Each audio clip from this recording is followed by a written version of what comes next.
ஒரு சில அரசியல்வாதிகள் அதிலும் குறிப்பாக சில விசாரணைகளை எதிர்நோக்கி கொண்டிருக்கிற அரசியல்வாதிகள் சிஐடிக்கு பயந்து நடுங்கி கொண்டிருக்கிறாங்க. இந்த மாதிரியான அரசியல்வாதிகள் கொஞ்சம் சந்தோஷப்படுற மாதிரியான ஒரு சம்பவம் நடக்க இருக்கோன்றதை பற்றின ஒரு செய்தி நேற்றிலிருந்து பேசப்படுது.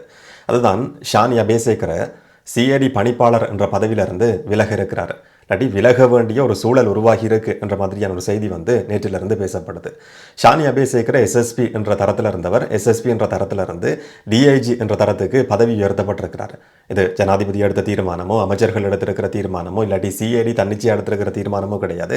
ஒரு முறைப்பாடு மேன்முறையீடு பதிவு செய்திருந்தவர். அந்த மேன்முறையீட்டுக்கு அமையதான் அவருக்கு பதவி உயர்வு கொடுக்கப்படும். அரசியல் ரீதியில் பழிவாங்கப்பட்டிருக்கிறார். அவருக்கு ஏற்கனவே பதவி உயர்வு கொடுக்கப்பட்டிருக்கணும். தாமதமானு சொன்னாலும் கூட நீதி கிடைக்கணும் என்ற அடிப்படையில் ஒரு தீர்மானம் எடுக்கப்பட்டிருக்கு.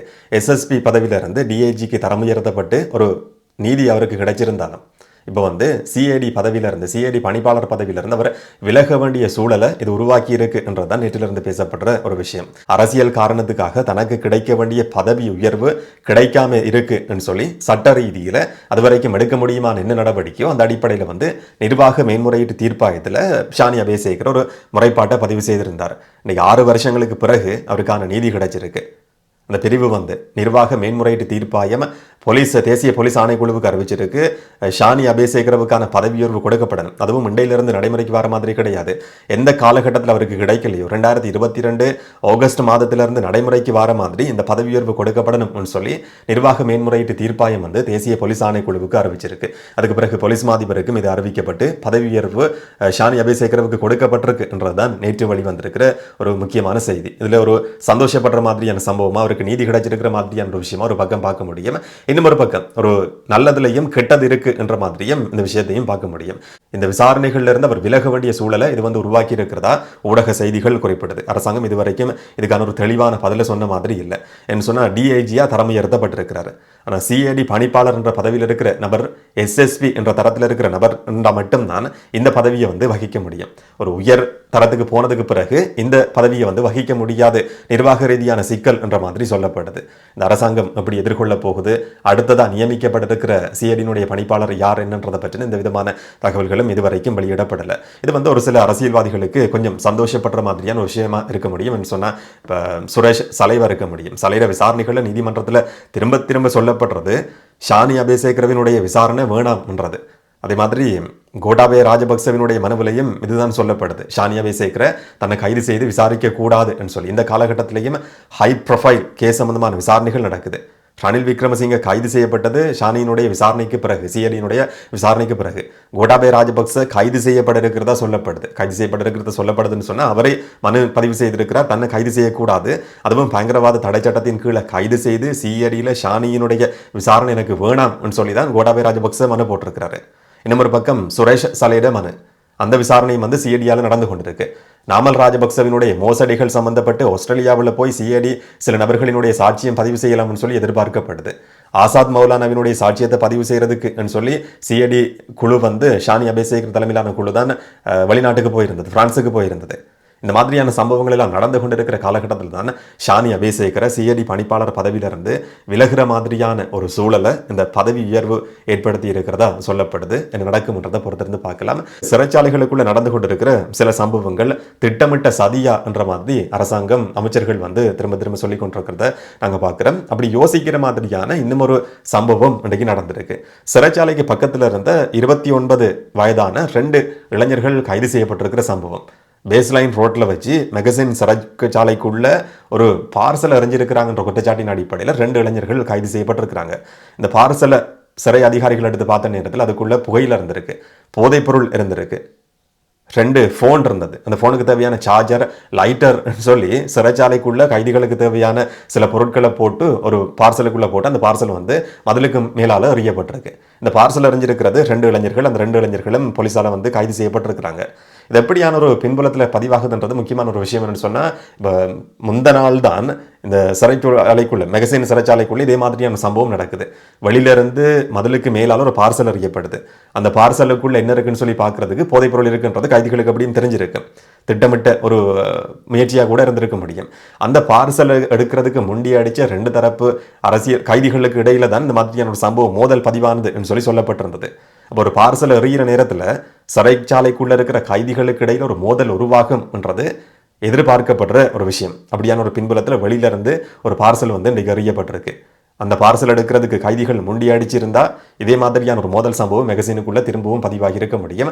அதை எதிர்பார்த்து தான் அந்த பார்சல் அறியப்பட்டிருக்கா, இல்லாட்டி கைதிகளுக்கும் இவங்களுக்கும் இடையில வந்து போன்ல கதைச்சு இந்த மாதிரி எறிய சொல்லி நடந்துருக்கிற ஒரு சம்பவம் என்னன்றதும் தெரியாது.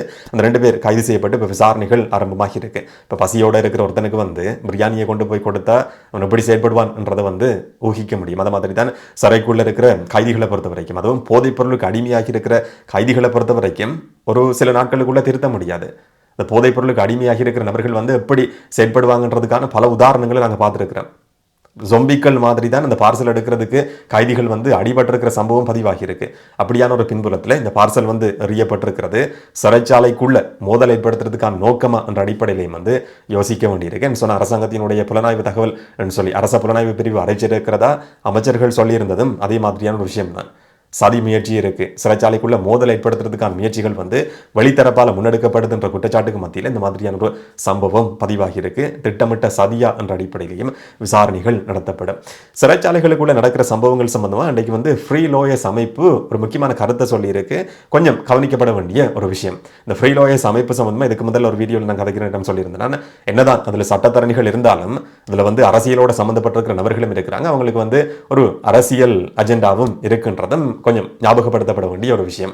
இன்னைக்கு வந்து மல்வத்து மகாநாயக்க தேரர்களை இந்த ஃப்ரீ லோயர்ஸ் என்று சொல்லப்படுற அமைப்பு போய் சந்திக்குது. சந்திச்சதுக்கு பிறகு அந்த அமைப்பினுடைய உறுப்பினராக இருக்கிற ஜனாதிபதி சட்டத்தரணி மைத்ரி குணரத்ன அரசியல்வாதிகளுடைய நெருக்கமான தொடர்பு இருக்கிற ஒரு நபர் தான் இப்போ கொஞ்சம் அரசியலிருந்து ஒதுங்கி நீதிமன்ற வழக்கு விசாரணைகளில் தான் அதிகம் கவனம் செலுத்தி கொண்டிருக்கிறதா தன்னை காட்டிக்கொள்ற ஒரு நபர். மைத்ரி குணரத்ன சொல்றாரு, 2வது அறகலைய நடக்க இருக்கிறது சிறைச்சாலைக்குள்ளேயே இருக்க முடியும் சொல்லி. முதலாவது அறகலைய நடந்தது கோட்டாபய ராஜபக்சவை விரட்டி அடிக்கிறதுக்கு ஒரு மக்கள் போராட்டம் நடத்தப்பட்டது. ஒரு ஆட்சி மாற்றம் நடத்தப்படணும், அமைச்சர்கள் பதவி விலகணும், ராஜபக்சர்கள் பதவி விலகணும், கோட்டாபய ராஜபக்ச அந்த பதவியிலிருந்து விரட்டி அடிக்கப்படணும் சொல்லி அறகலைய சொல்லி சிங்களத்தில் சொல்லப்பட்ட அந்த போராட்டம் வந்து நடத்தப்பட்டிருந்தது. தமிழ்லையும் இன்னைக்கு கதைக்கிற நேரத்தில் அறகலைய சொல்லி தான் கோட்டாபய ராஜபக்ச விரட்டி அடிக்கப்பட்ட அந்த போராட்டம் வந்து அடையாளப்படுத்தப்பட்டது. 2வது அறகலைய சிறைக்குள்ள இருந்து ஆரம்பமாகுமா சட்டத்தரணி ஜனாதிபதி சட்டத்தரணி மைத்ரி குணரத்ன சொல்றாரு. இது வந்து அவருடைய ஆசையா எதிர்பார்ப்பா இல்லாட்டி இதுக்கு பின்னால என்ன நோக்கத்தின் அடிப்படையில் இந்த கருத்தை சொல்லி இருக்கிறார்ன்றதும் கொஞ்சம் கவனிக்கப்பட வேண்டியது. என்னன்னு சொன்னா முதலாவது அறகலை நடத்தப்பட்டது ஒரு ஆட்சி மாற்றத்தை எதிர்பார்த்து ஜனாதிபதியை விரட்டி அடிக்கிறதுக்கு. 2வது அறகலைய சிறைக்குள்ள இருந்து நடத்தப்படும் சொல்ற ஒரு எதிர்பார்ப்பு என்றதை பொறுத்த வரைக்கும் வெளியில மக்கள் வந்து அரசாங்கத்துக்கு எதிராக இப்போதைய காலகட்டத்தை பொறுத்த வரைக்கும் போராட போறது கிடையாது. கோட்டாபய ராஜபக்சவை விரட்டி அடிச்ச மாதிரியான ஒரு போராட்டத்தில் மக்கள் இப்போதைக்கு கலந்து கொள்ள போறது கிடையாது. மைத்ரி குணரத்ன சொல்றாரு, 2வது அறகலைய என்றது சிறைக்குள்ள இருந்து ஆரம்பமாக முடியும் என்ற மாதிரி. அதனுடைய நோக்கம் என்னென்ற ஒரு கேள்வியும் இருக்கு. நாங்கள் பொறுத்திருந்து பார்க்கலாம். இன்னைக்கு மல்வத்து மகாநாயக்கர்களை இவங்க சந்திச்சதுக்கான காரணம் வந்து அந்த நீதிபதிகள்கிட்ட ஓய்வு பெற வயதிலேயே அதிகரிக்கிறது சம்பந்தமான பிரச்சனை.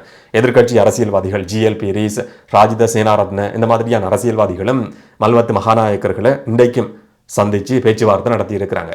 யாரை சந்திச்சாலும் இதுக்கு முதல்ல ஒரு வீடியோ போட்டிருந்தேன், பலர் அதோட உடன்படலை. ஆனாலும் என் ஒப்பீனியன் வந்து அதுதான். அது யாராக இருந்தாலும் அரசாங்கமாக இருக்க முடியும், எதிர்கட்சி அரசியல்வாதிகளாக இருந்தாலும் சரி, எந்த மத தலைவர்களை சந்தித்து அரசியல் கதைச்சாலும் அது வந்து ஒரு முற்போக்கான சமூகத்துக்கு நல்ல விஷயம் கிடையாது. ஒரு சிஸ்டம் சேஞ்சை நாங்கள் கொண்டு வர போகிறோம்னு சொல்லப்படுற ஒரு தரப்பு வந்து தேரர்கள்ட்ட அரசியல் சம்பந்தமாக அரசியலமைப்பு திருத்தம் சம்பந்தமாக ஆலோசனை பெற்றுக்கொள்றதுன்றது வந்து எந்த விதத்திலையும் என்னால் வந்து நியாயப்படுத்த முடியாது. அது எதிர்கட்சியாக இருந்தாலும் சரி, ஆளுங்கட்சியாக இருந்தாலும் சரி. இன்றைக்கு எதிர்கட்சி அரசியல்வாதிகளும் இது சம்பந்தமான ஒரு பேச்சுவார்த்தையில் ஈடுபட்டிருக்கிறாங்க. இந்த நேரம் நாமல் ராஜபக்சவும் வந்து இந்த சிறைச்சாலை சம்பவம் சம்பந்தமாக ஒரு கருத்து சொல்லி இருக்கிறாரு.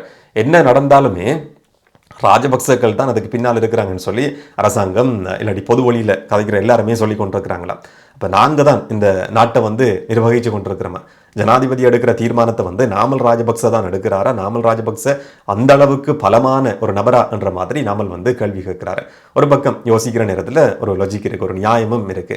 என்ன நடந்தாலும் ராஜபக்சர்கள் சொல்றது வந்து இப்போ நீங்கள் தான் ஆட்சியில் இருக்கிறீங்க, அப்போ எங்கள் மேலே எப்படி குற்றம் சாட்ட முடியும்ன்றதான் நாமள்கிட்ட கேள்வியும். ஒரு பக்கம் யோசிக்கிற நேரத்தில் ஒரு நியாயமும் இருக்கு. ஆனால் சிறைச்சாலைக்குள்ள நடக்கிற சம்பவத்துக்கு பின்னால் இருக்கிறது ராஜபக்சர்கள், நாமல் ராஜபக்சன்னு சொல்லி பொதுப்படையா அந்த பேர் வந்து எங்கேயுமே வெளிப்படையா பேசப்படலை.